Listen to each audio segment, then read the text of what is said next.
보면 하갈이 하나님의 명령에 순종해서 사라의 가정으로 돌아왔다는 사실과, 그리고 17장에서는 이와 같이 하나님이 아브라함의 가정에 갈등이 많은 아브라함의 가정에 갈등을 이와 같이 평안하게 하시고, 하나님이 아브라함에게 나와셔서 여러 가지로 지시의 말씀을 하시면서 온 집안에 할례를 받음으로써 믿음으로 회복되는 계기가 되었더라 라고 하는 회복을 말씀하고 있습니다. 그러다가 17장 1절에서 말하기를 아브라함이 99세 때 여호와께서 그에게 나타나 말씀하시는 것에 대해서 기록을 하고 있습니다. 1절 말씀에 보면 아브라함의 나이가 99세 때 여호와께서 아브라함에게 나타나 그에게 이르시되 라고 말씀을 하고 있습니다. 하나님은 그동안 아브라함에게 종종 나타났는데 그 나타난 사실들을 보면 7번이나 아브라함에게 나타나서 말씀을 해주시고 위로를 해주셨습니다. 그러나 그 하나님이 이번 17장에 나오는 이 말씀에 보면 13년 만에 하나님이 아브라함을 찾아서 아브라함아 라고 말씀하시는 내용을 볼 수가 있습니다.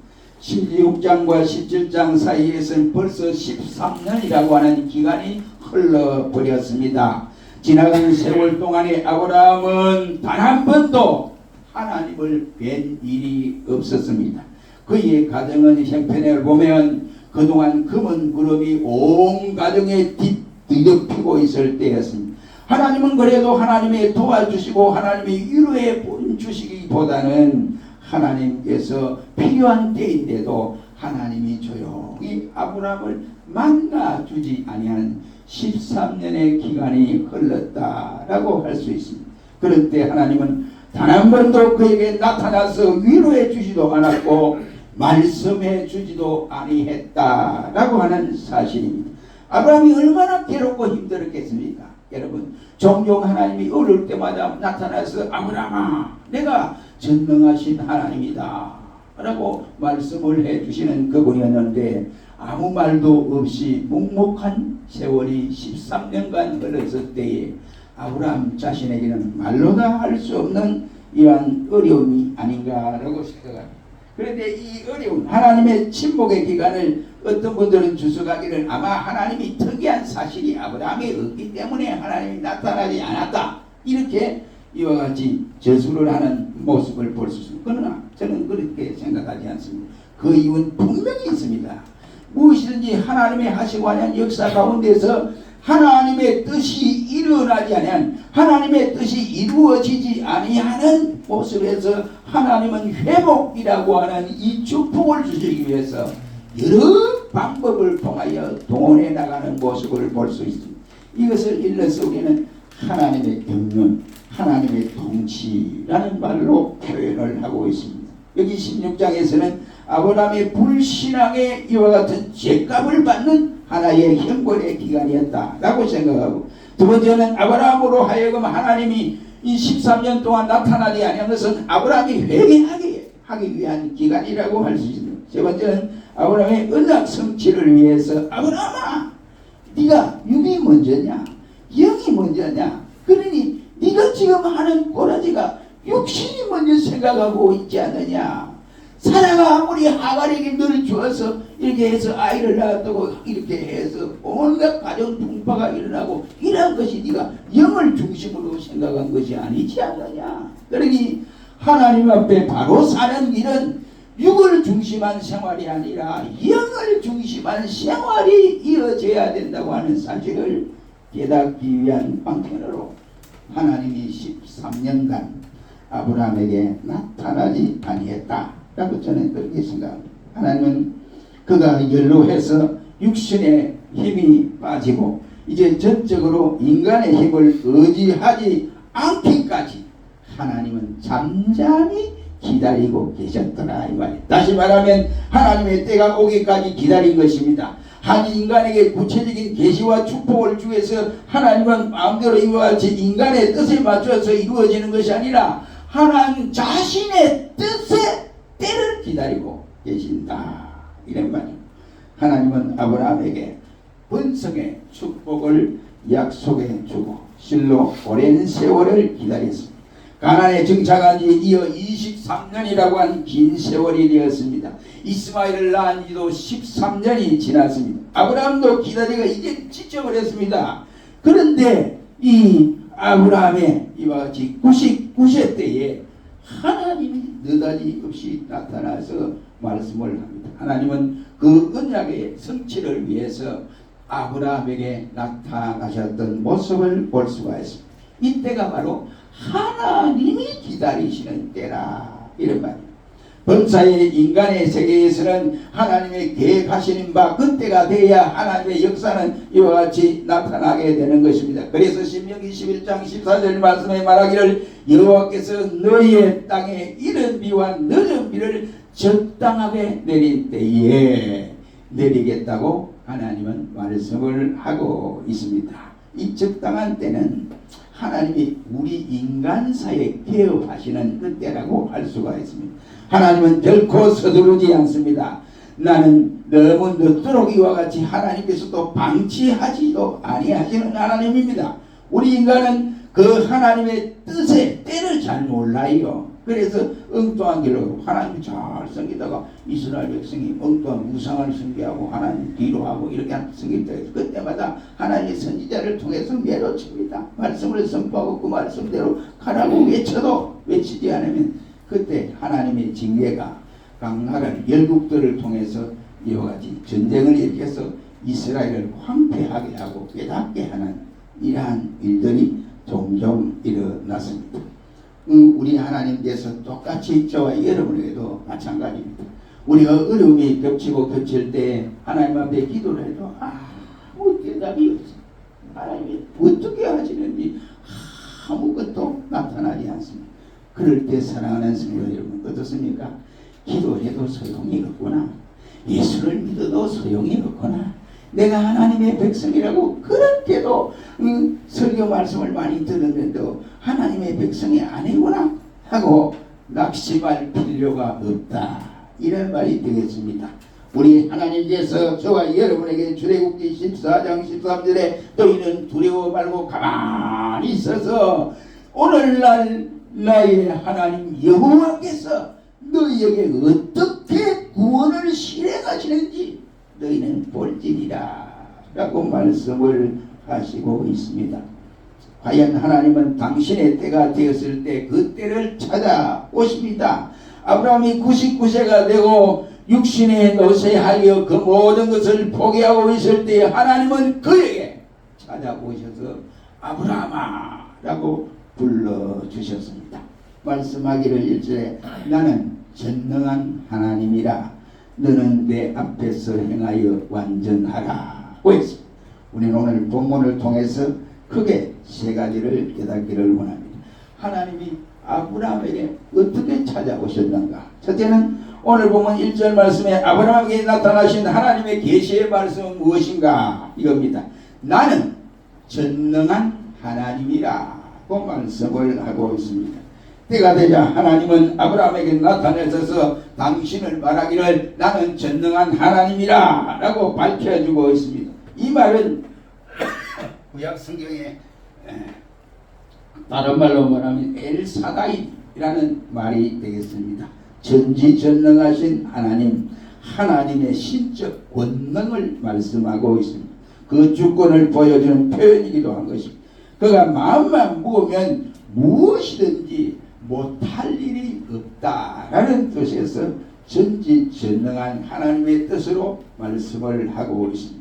그가 이루시기 위해서는 못할 일이 없다고 말씀을 하십니다. 그래서 이게 엘이란 말은 능력 있는 하나님을 말씀을 하고 사다이라는 말은 전능자라는 말의 뜻을 담고 있습니다. 이 말은 샤드라는 말에서 이와 같이 유래가 되는 샤드는 젖을 먹이는 어머니의 가슴을 일컬어서 하는 말이 되겠습니다.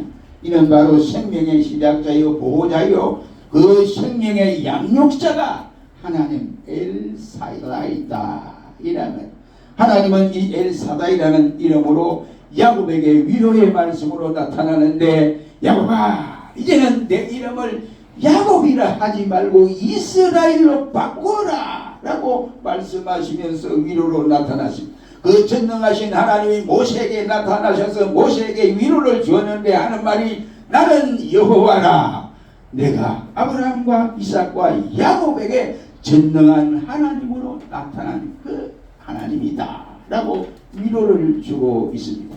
여기 엘사다의 전능자는 야곱이 이 칭호를 통해서 요셉에게 손을 들어 축복한 내용이기도 한 겁니다. 그때 요셉에게 축복하기를 하나님이 너를 도와주실 것이요 전능하신 하나님이 내게 이와 같이 복을 주시는데 위에는 하늘의 복과 땅에서는 아래의 복을 주시는데 땅의 복을 주시는데 젖먹이는 복과 그리고 내 태의 축복을 허락하신다 라고 이와 같이 기도로 안고 있습니다.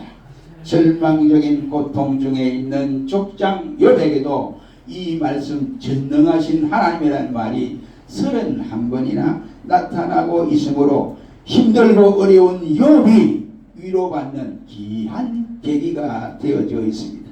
그렇다면 아브라함에게 나타나고 야곱에게 나타나고 이 욥에게 나타나고 모세에게 나타난 그 하나님이 그래서 끝나버리느냐? 그것이 아니고 그 하나님이 바로 저와 여러분의 아버지가 되시고 하나님이 되신다 이런 말입니다.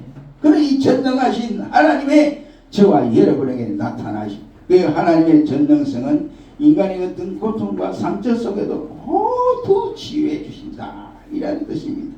이 전능하신 하나님이 자기의 손길이 우리의 상처를 어루만져 주셨을 때 그 상처가 깨끗하게 치유되는 것입니다. 우리의 근심과 걱정, 어려운 문제가 있으면 그 근심과 걱정하는 그자에게 찾아오셔서 하나님이 위로를 해주실 때에 그것이 깨끗하게 허락되어지는 사실입니다. 그리고 그 하나님이 우리와 함께 위로해 주시고 우리와 함께 찾아오셔서 역사하여 주시는 하나님이다. 그러니 우리가 염려하지 말아라. 먼저 우리가 걱정부터 하고 먼저 우리가 염려해서는 안 됩니다. 그러니까 하나님은 걱정하고 있으면 하나님 앞에 먼저 기도하고 그렇게 하라 이런 말이에요. 하나님께서 아브라함에게 나타나실 때는 아브라함의 나이가 99세였습니다. 이때 그는 늙고 노쇠하여 아들을 낳을 수 없을 정도의 상황입니다. 하나님은 그에게 하늘의 별처럼 바닷가의 모래처럼 많은 후손을 내게 주겠다고 약속은 진작해놓고 하나님이 14년 동안 쭉 있은 거예요. 그 나이가 바로 99세였습니다. 누가 판단을 해도 아브라함이 아들을 놓는다고 하는 이 사실은 우스운 일이 아닐 수 없습니다. 그러나 하나님께서는 바로 인간의 생각을 다 알고 계십니다. 그래서 하나님이 기적을 베푸시면 인간 생각보다 훨씬 뛰어넘는 여러 상황들이 나타날 수 있습니다. 이 사실을 하나님이 가르치기 위해서 당신의 속성인 바로 전능하신 하나님이다 라고 말씀을 하고 있습니다. 사랑하는 성도 여러분, 하나님께서는 불가능이 없습니다. 이것을 우리에게 가르쳐 줍니다. 하나님은 못할 일이 없다 이 말이에요. 그러냐 우리 인간은 못할 일이 있고 할 수 없는 일이 제한되어 있지만 하나님은 그렇지 아니하다는 사실을 우리에게 알려주고 있습니다. 그러니 우리가 볼 때에 하나님의 위로와 희망과 확신을 주기 위해서 하나님은 자기의 때를 찾아 우리에게 오게 된다. 그러니 우리가 낙심하지 말고 그 때를 기다릴 줄 알아야 한다. 그래서 창세기 18장 14절에는 여호와께서 능치 못할 일이 있겠느냐 라고 말씀을 하고 있습니다. 때가 이르면 불가능했던 일들이 바로 전능하신 하나님께서 반드시 그 뜻을 당신의 뜻대로 이루시고 마신다는 사실입니다. 신자가 뭡니까? 어떤 것이 신자입니까? 한마디로 말하면 믿음으로 사는 자가 신자가 아닙니까?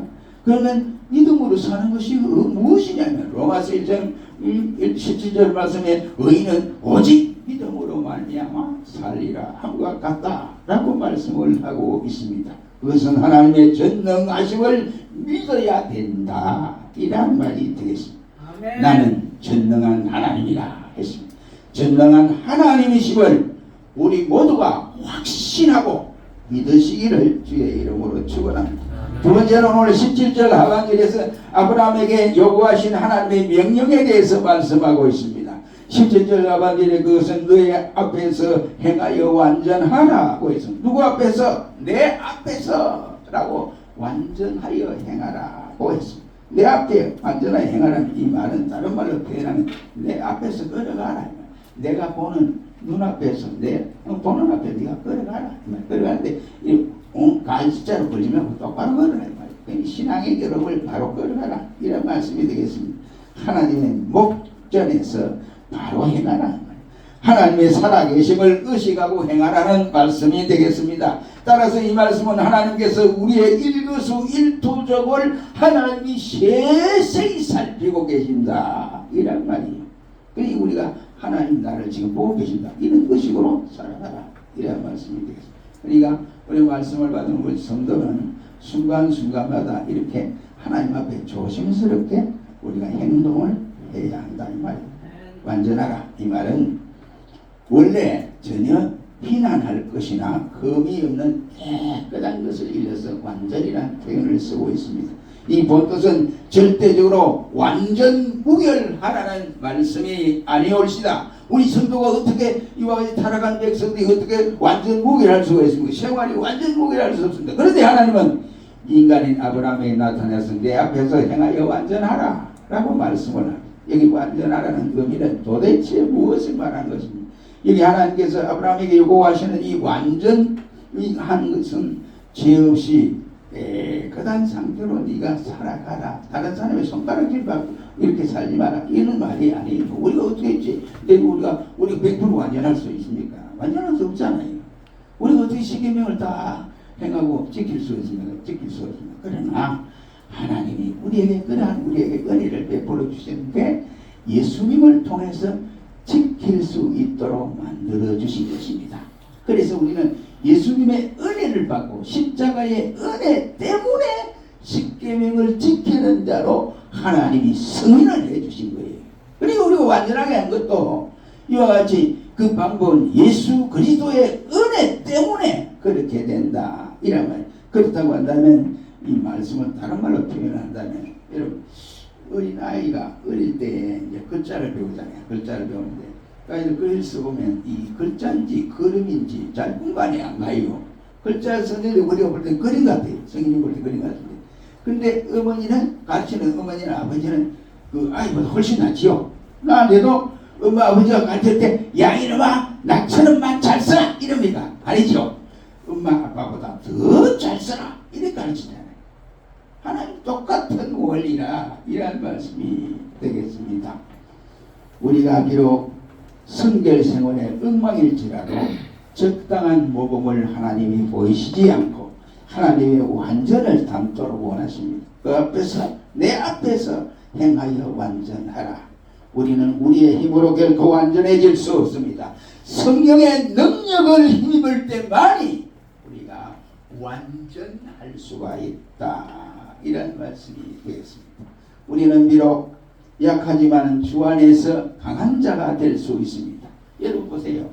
물이 왜 물이 됐습니까? 두 가지가 합쳐서 그렇잖아요. 물질이 산소와 수소가 합쳐져서 물이 됐잖아요. 그렇죠? 이 산소가 불에 잘 타요. 수소가 불에 잘 탑니다. 이 두 가지가 각각 있을 때는 불이 날 수 있어요.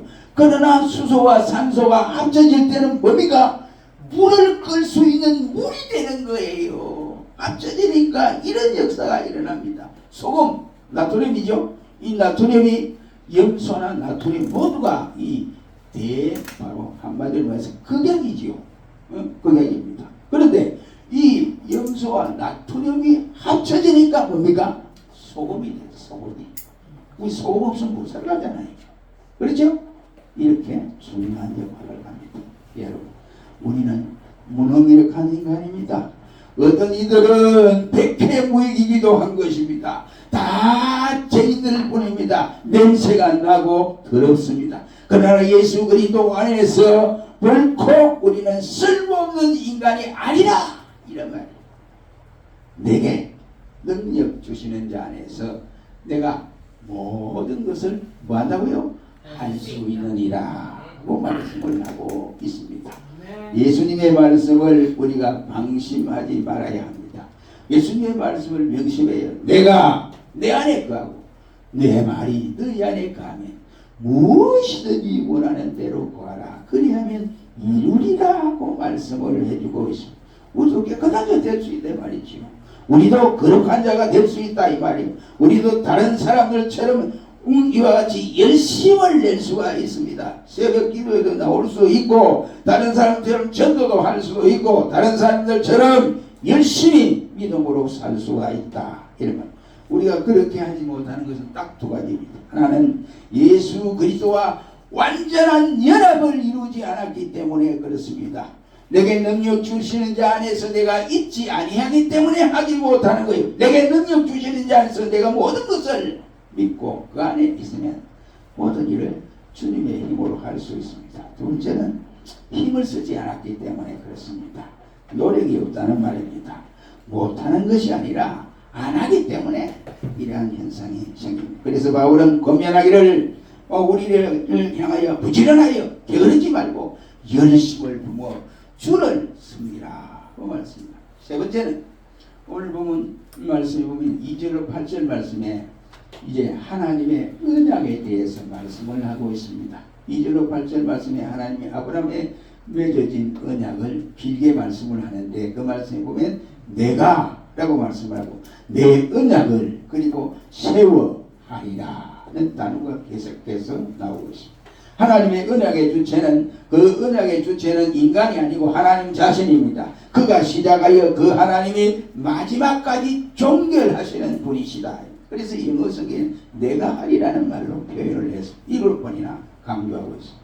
전지전능하신 하나님께서 책임지시고 이루시겠다는 의지가 담겨있는 언약이다 라고 할 수 있습니다. 오늘 보면 4절 말씀이나 2절 말씀에 보면 2절에는 내가 너로 심히 번성케 하리라. 그리고 4절 말씀에 너의 열국의 아비가 될 것이라. 그리고 5절 말씀에는 이제 후로는 내 이름을 아브라함이라 하라 했습니다. 그리고 8절에는 내가 이 땅을 내게 주리라. 이 약속은 신실하신 하나님의 약속이십니다. 인간의 약속은 사람을 실망시킬 경우가 대단히 많습니다. 약속을 해놓고도 본인이 지키지 않는 것 때문에 본인에게 물론이고 다른 사람에게도 피해를 끼치는 경우가 많습니다. 그러나 우리를 영원히 멸망시키지 않는 분이 계십니다. 그분이 바로 예수 그리스도이십니다. 그분은 신실하신 분입니다. 히브리서 10장 23절 말씀에 약속하신 이는 미쁘시다 라고 말씀을 함으로써 이 약속하신 예수 그리스도는 진실하시다, 신실하시다는 말이 되겠습니다. 그래서 민수기 23장 19절 말씀에는 하나님은 인생이 아니시니 시은지 아니시고 인자가 아니시니 후회함이 없으시도다. 어찌 그 말씀하신 바를 이루지 아니시며 후회하지 않으시는 하나님이라고 말씀하고 있습니다. 사랑하는 성도 여러분, 그렇다면 우리는 그 하나님을 섬기는 백성입니다. 못할 것이 있다고 생각합니까? 못할 것이 있다고 생각합니까? 못할 것이 없지요. 그 능력의 하나님을 의지하고 믿는 자는 못할 것이 없다 이런 말. 그래서 하나님은 아브라함에게 계시한 말씀으로 찾아온 것이 엘사다이 전능하신 하나님이다 라고 찾아왔습니다. 아브라함에게 요구하시는 것은 하나님의 명령은 내 앞에서 네가 온전해라 이 말이에요. 네 스스로 온전한 것이 아니라 네가 누구를 믿느냐? 예수 그리스도를 닮아갈 때 가능하다 이 말이에요. 그래서 성령의 9가지 열매를 우리에게 말씀해 주신 일이 있습니다.